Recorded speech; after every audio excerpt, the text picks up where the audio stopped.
First of all, let me also thank everybody in the room for coming. I am, and Casita is, proof that working together works. Through the Oregon Sustainability Board, I met Jules and HB 2626. And with Betty's help, we're now where we are with this wonderful venture between us and the state and the city of Portland and the nation.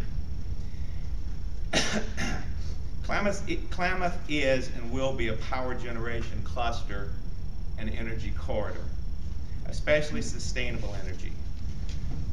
Solar, geo, pump storage, bioenergy, waste to energy, atomic, I can't say nuclear because I'm from the South, algae, and more. It can be an economic boom for our rural county and all of our rural counties. We must make sure the state is prepared, though. There are NIMBYs everywhere.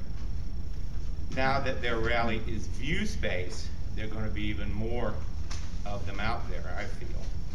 They recently tried and failed to stop a wind project in Harney County. That would have and will now triple Harney's tax base. If you can just understand what that is the difference between life and death in a small community. So they will get theirs, but it was not without a tremendous fight. And will have ours, there's no question about it. We came up with a couple of ideas that we think might help, especially finding more local monies, more state monies for economic development. The two are, one is the Energy Trust, which does a very good job. There's no criticism of the job they do.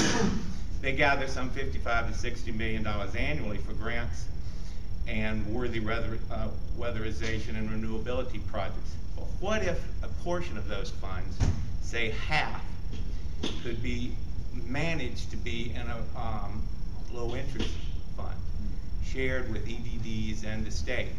Imagine how much money you would have for economic development, weatherization, renewability. Still the same programs, still the same projects, but if it was a low interest loan, you would have $100 million very quickly in that, and it could just be used over and over and over again.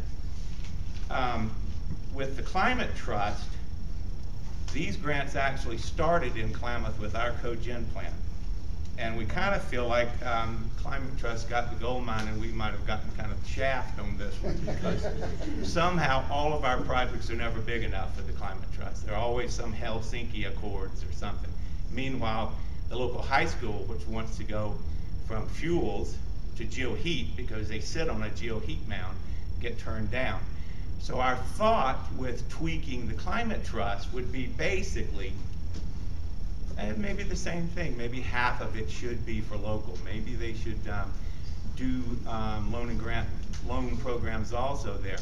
And also, and I just kind of came up on this the other day, but what if the Climate Trust was given the charge to keep all of Oregon counties out of non-attainment? And by doing that, that would mean some of those funds would have to go for whatever it is that county needs to improve on. With ours, it would be wood stove abatement programs. It'd be a great thing for the Climate Trust to do. And as far as I know from my limited science, air is kind of up. So if we helped Oregon and its air quality issues, wouldn't that help the rest of the world and its air quality issues? I mean, it kind of seems it would to me. Think globally, act locally when it comes to some of these pet projects, and I think you'd find it to be much more welcoming there.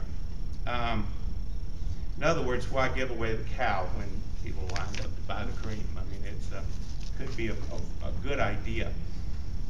I can't resist thanking Bill Gerard and targeting Representative Bailey for being here today. Jules is a great person to work with, and it has been my pleasure to do so. I tease him everyone, and by the way, he probably doesn't get a lot of votes by saying to the people of Portland how much he's going to do for Klamath. So it's greatly appreciated for you being down here.